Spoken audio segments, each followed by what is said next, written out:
Welcome to homework. Okay, I'm just going to step through this mechanism, which should explain why you get the answer that you do, rather than just showing the product. So the first thing, when you have an alkene and you react it with a hydrogen halide or HX, where X is halogen, so this double bond will swing open and become protonated, leaving behind electrons on iodine. And when that double bond swings open, it will create a carbocation at the more substituted carbon. So between these two, our hydrogen went here, but the positive charge went there. Right. Now recall that when you have a carbocation neighboring a tertiary center, that the hydrogen on that tertiary carbon will migrate over, giving you the following. So now that hydrogen moved here. We've still got this hydrogen here. There are additional hydrogens that I'm not drawing in, but I'm just doing this for illustrative purposes. All right, so this is what we end up with. Right, we have a carbocation at this tertiary center. Now we move to step 2, which is where we have to consider t-butoxide and t-butanol. What does t-butoxide look like? It's an oxygen next to a t-butyl carbon, right? It's a poor nucleophile, but since it's charged, it's a strong base. It's a poor nucleophile because it's so bulky. So the most likely reaction that we'll get from something like this is a elimination product, right? So we look at this carbocation, look at the neighboring carbons and see their hydrogens, and we'll try to determine which of these hydrogens, if it were eliminated, would give us the most substituted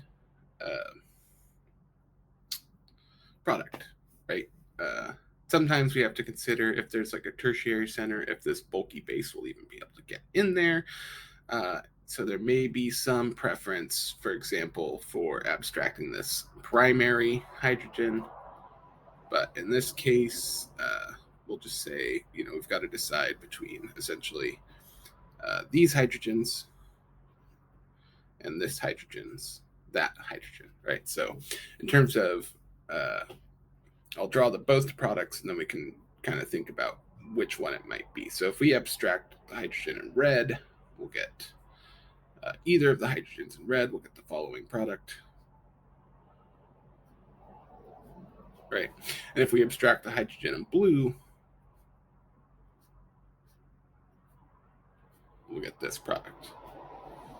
Right, so now we've got to decide which of these is most likely. Recall that this t-butoxide is under a lot of steric strain around the oxygen, right? These are methyl groups with 3 hydrogens each, right? So there is a preference for this oxygen to abstract the hydrogen in blue because it is so bulky, and there's more space around here than there are around the red hydrogens, right? The problem is that this is more stable because it's a more highly substituted alkene, right? So the question is this going to be controlled by the sterics, or is it going to be controlled by the stability of the product, right? This is preferred thermodynamically, but this is the kinetically preferred, meaning typically sterics. Kinetics and sterics are usually analogous in undergraduate organic chemistry. And there is nothing to go off of on this problem to tell us which is more likely. So you'll have to consult your own lessons, right? You need more context, and everyone teaches this in a different way.